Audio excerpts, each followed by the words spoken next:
everybody, my name is Eric Hopkins and welcome to my YouTube channel. If you're finding me for the very first time, or if you're a returning viewer and you've not yet done so, please hit the like and subscribe button. And don't forget to hit that notification bell so you get all the notifications about when I put up new content right here on this channel. So Netflix is now trying to figure out ways to continue to compete in the streaming wars that are going on right now with Disney Plus, HBO Max, Peacock, Paramount Plus. All these different services are now competing with each other to be the top dog in the streaming business here. And one of the things that Netflix is now going to be offering its subscribers is apparently video games. Yeah, you've heard that right. Netflix is going to offer video games in 2022. Let's go over here and check out the article from CNN Business. Netflix is the king of streaming with more than 200 million subscribers. That's incredible. But now it appears the platform has set its sights on dominating a new form of entertainment, video games. The company will offer video games on its service within the next year, according to a report by Bloomberg. The outlet says video games will appear as a new genre on the platform, similar to documentaries and stand-up specials. Bloomberg didn't get into specifics, but reported Netflix doesn't plan on charging extra for access to the games. Video games may seem like an odd match for Netflix, but with competitors like Disney quickly catching up, Netflix is looking to see if it can do to video games what it did to Hollywood. Video games are not only a multi-billion-dollar business, but offering games could give Netflix its next big thing, something critics says it needs right now. Disney and Comcast, NBC Universal have multiple ways to make money, such as selling Iron Man toys and Jurassic Park theme park rides, so the company's revenue streams are not intrinsically tied to their new streaming service ventures, Disney Plus and Peacock. That's not the case for Netflix, though. The company's primary revenue driver is tied to every subscriber it brings in. So far, business has been booming in that department, with Netflix at the top of the streaming mountain. However, its growth is starting to look a tad sluggish of late.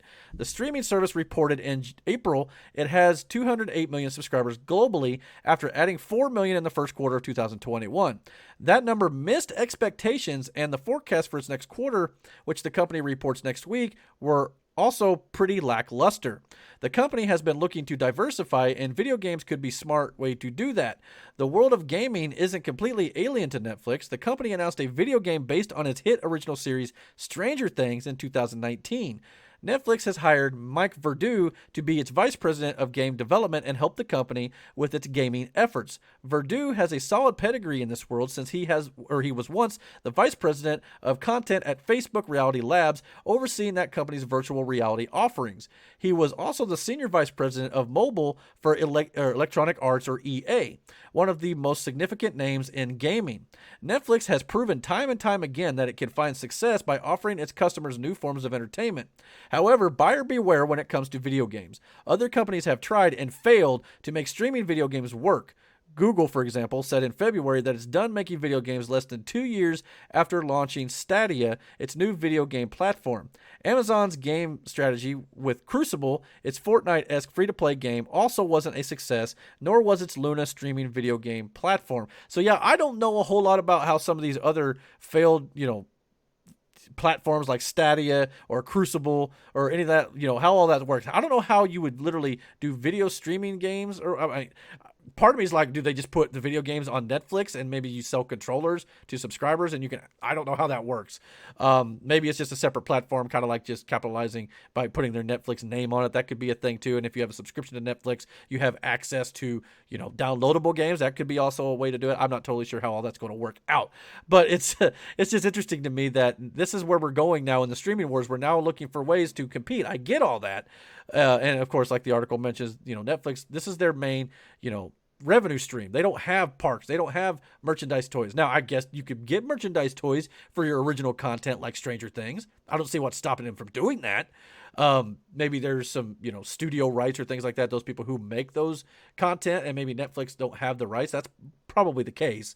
So they're trying to figure out ways to get more money. And Netflix at one point I thought was, kind of in debt, if I'm not mistaken. So I don't think they're going out of business anytime soon. They're making too much revenue for that. But at the same time, it's interesting that this is an idea to do video games on a streaming service or with a streaming subscription. So yeah, this could be viable for Netflix. It just depends on the type of games they have. A lot of times video games are based on name value, like Mario Brothers or Zelda or, Grand Theft Auto. These, now granted, video games, have to have successful games to get those names and get them into the, popular mainstream and the general audiences to know and be aware of these brands. But if you build a game properly, you can do that.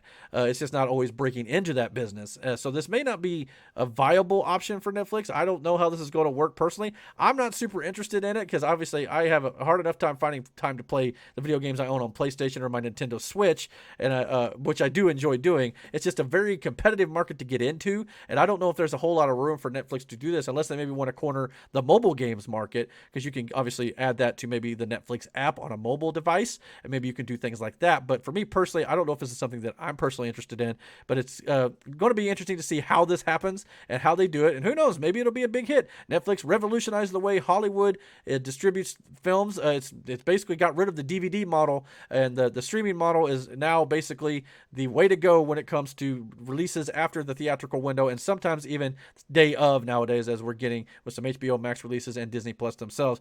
But the real question here is, guys, what do you guys think about the fact that Netflix will be offering video games beginning sometime within the next year, most likely in 2022?